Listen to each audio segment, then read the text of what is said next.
Hey guys, welcome to Wrestling Daze and welcome to some emerging news. Ric Flair has signed a multi-year deal with AEW. There is a tweet that got put out, which I actually thought was a little bit misleading because it talks of Ric Flair and AEW signing a multi-year deal, but then goes on to talk about his energy drink. So at first I thought it was just a deal for the energy drink, but that's not the case.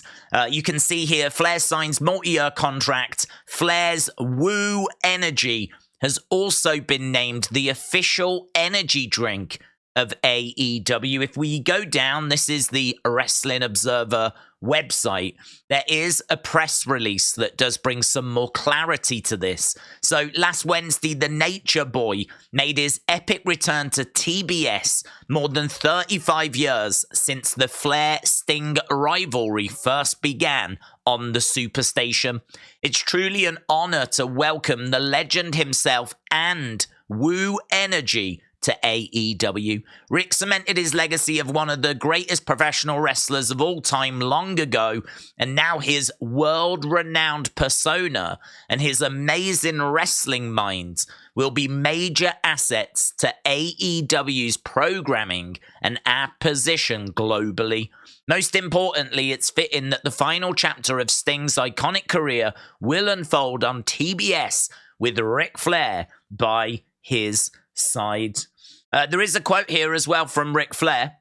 It says, "I've been in the wrestling business for over 50 years. Together with AEW and Wooooo Energy, I've never been more excited, and I've never had more energy. When the Nature Boy promises a show, you know how it's gonna go. Woo."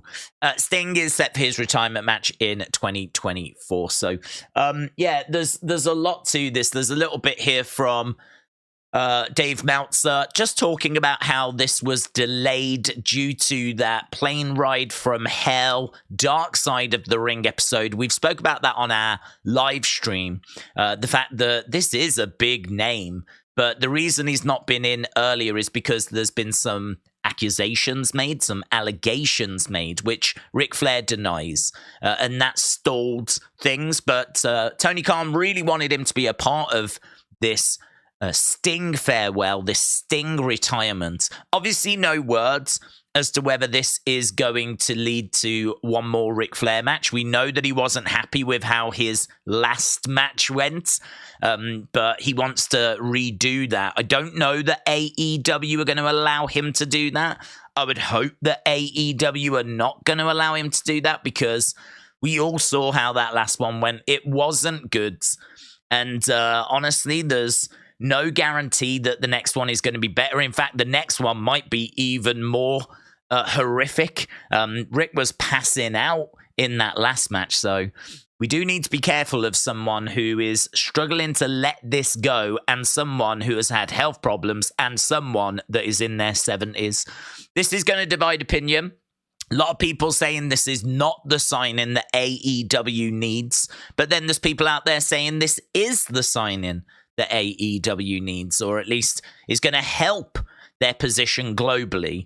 I am a little bit split on it. If I'm going to be perfectly honest, I would sign Ric Flair if I was in Tony's position, but I can understand why people are not giddy about this signing. I think he's one of the biggest names in wrestling. I think if you're going to do a show and you can deliver Ric Flair, even if it's just a Ric Flair promo, that is surely going to help, not hinder ticket sales. I know that I would buy a ticket to go and see Ric Flair. We don't know how long Ric Flair is going to be with us, of course. I mean, you've got to think about that with the man being in his 70s. So for me, as a wrestling fan and someone that loves the legends in particular, knowing that I could buy a ticket, go down the road, and I could see Ric Flair in person, and think if they get him to do meet and greets and things, that would be another reason to buy a ticket and potentially go along if you had an opportunity to meet Ric Flair.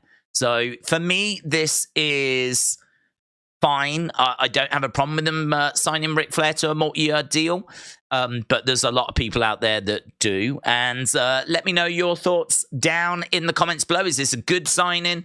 Is it a bad signing? Do you think the allegations are a big issue and he shouldn't have been signed for that reason. There's lots of ways to approach this, and I'd be interested to know on what people are thinking.